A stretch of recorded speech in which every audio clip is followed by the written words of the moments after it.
Hello and welcome to Housing TV News at the top of the hour. Coming to you from our studios in the nation's capital, Abuja. I am Mary Agiobo. Our top stories. Vice President Kashim Shettima to present Nigeria's 2026 economic roadmap at World Economic Forum. Alleged mass church kidnapping in Kaduna sparks conflicting reports. Imo State issues 14-day removal notice for illegal structures under Owerri power lines. And on the foreign scene, United Kingdom approves China plan for its largest embassy in Europe despite espionage fears. Now the news in detail. Vice President Kashim Shettima will represent Nigeria at the 56th World Economic Forum in Davos, Switzerland, where he is set to present the country's 2026 economic roadmap to global leaders and investors. According to the presidency, the vice president will engage in high-level meetings with head of state, global CEOs, and multilateral financial institutions to showcase Nigeria's ongoing macroeconomic reforms and attract increased foreign investment, particularly in the energy, digital economy, and agricultural sectors. The presentation will highlight key aspects of the administration's renewed hope agenda, including structural reforms aimed at improving the ease of doing business, stabilizing the economy, and promoting long-term growth. However, Nigeria's participation at the forum also reinforces its leadership role in Africa and its commitment to equitable global economic partnerships.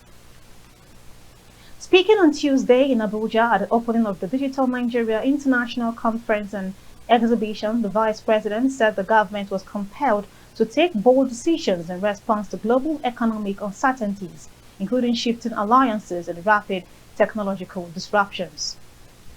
Shettima noted that the reforms are already yielding positive results, citing recent upgrades by global credit rating agencies as evidence of growing investor confidence.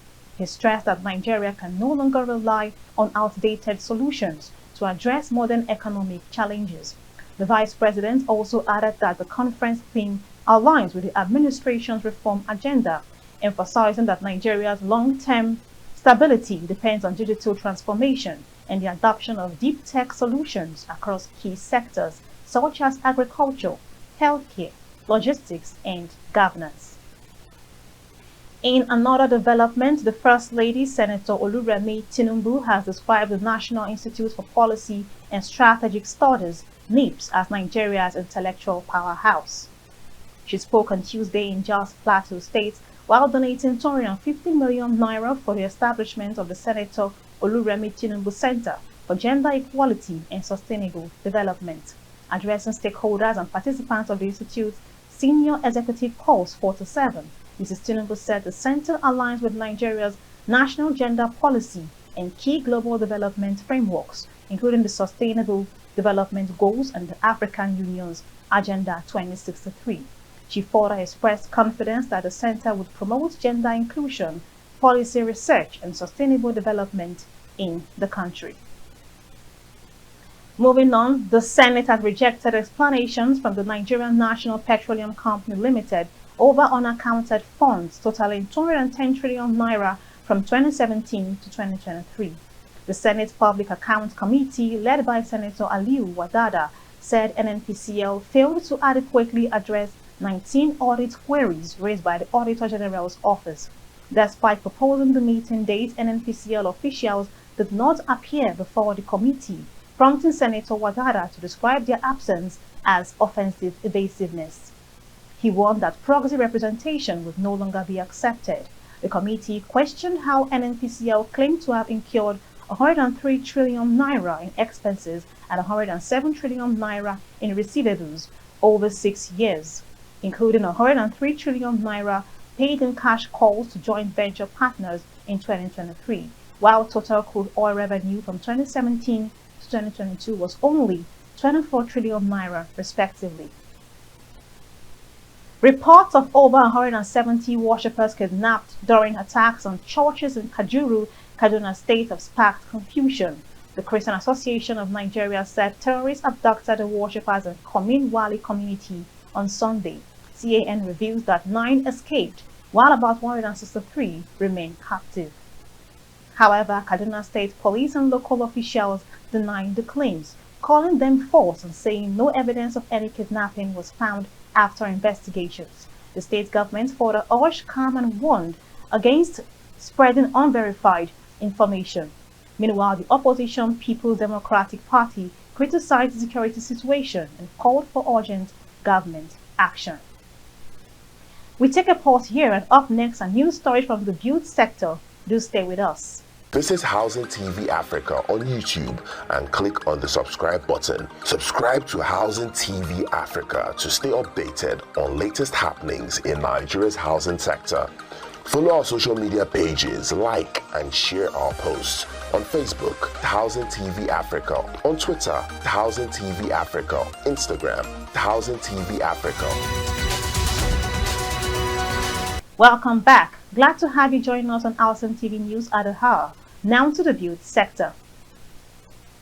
The federal government has raised alarm over Nigeria's worsening house deficit, warning that the gap continues to widen despite existing policy interventions. Officials revealed that the deficit, which runs into millions of housing units, is being driven by rapid urbanization, population growth, rising construction costs, and limited access to affordable housing finance. The situation has increased pressure on urban centers, leading to overcrowding and the growth of informal settlements. The government also stressed the need for stronger collaboration among federal and state authorities, the private sector, and development partners to expand affordable house delivery. It reaffirmed its commitment to reforms on land administration, housing finance, and public-private partnerships to accelerate housing development nationwide. Moving on to the Imo State government issuing a 14-day ultimatum to owners of illegal structures built under high-tension power lines in Owerri North local government area. The directive targets buildings and shanties located within the right-of-way of the 330 kV National Grid transmission line linking Alaoji and Egu transmission stations.